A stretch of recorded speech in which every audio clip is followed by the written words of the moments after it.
Hey everybody, welcome back to the channel. Thanks for joining me again. I so appreciate you turning back up. I'm back on location again. So the way that my videos are going to work here on this channel, the new Science of Physical Health, if you tune in for the first time, the way they're going to work is the first segment number one, is going to be on location. Then we're going to switch across to what I call the new Science of Physical Health lab back in the studio. And then a final segment, so segment number 3, back out on location again. So today, different location. Here I am.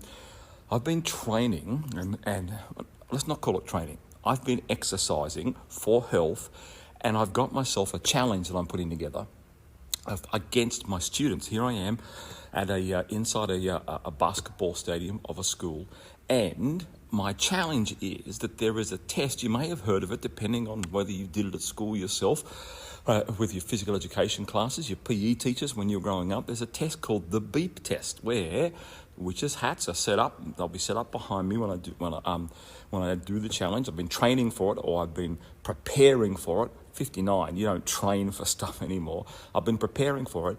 The test is this.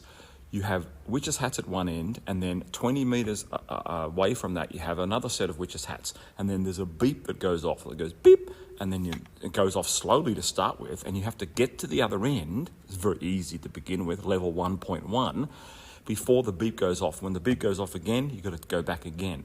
And progressively, as you go to level 2.1, 2.2, 3.1, 3.2, and it gets up into, professional athletes, just to give you some perspective, they can get themselves up to level 15, level 16, level 17. Really good teenagers who are sporty teenagers who play sport at a quite a reasonable level.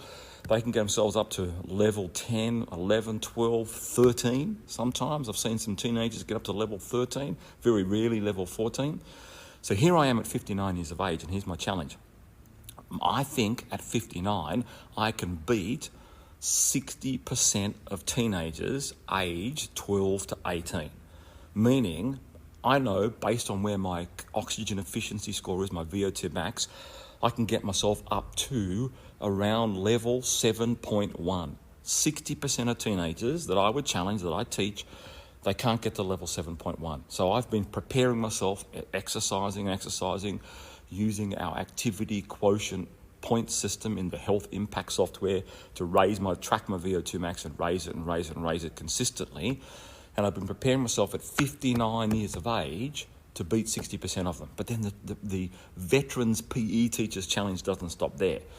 What happens then is between the ages of 59 now and the age of when I turn 60, and a year from now, I'm going to aim to get my oxygen efficiency score up to 60 milliliters per kilogram per minute. Puts me in the top 1% of people for my age and gender worldwide. Now, that's not a genetic thing. I'm not an athlete. It's just I've been consistently preparing myself by doing daily physical activity at a suitable level. So the challenge will be at age 60 to have this extraordinarily high VO₂ Max score, volume of oxygen uptake, at 60 milliliters per kilogram per minute, and to be able to beat 80%. That's my goal, 80% of teenagers anywhere. The teenagers that I teach are the teenagers anywhere in the world, to prove that age is not the thing that you need to be concerned about. You need to be concerned about how high can you get your score, and what's the appropriate score for your age and for your gender. So it's different because it's different based on where you're at in the decades, as they say. So turning 60, got myself a big challenge. I love it. That I'm so excited about this particular challenge, and I'm so excited about the episode that we're going to share with you today here on the channel about that whole topic of my VO₂ Max. Hey, if you got value from this episode, don't forget to hit that subscribe button right now.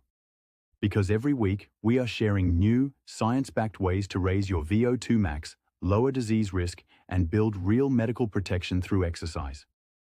And here's something extra. We've got a free podcast called The New Science of Physical Health.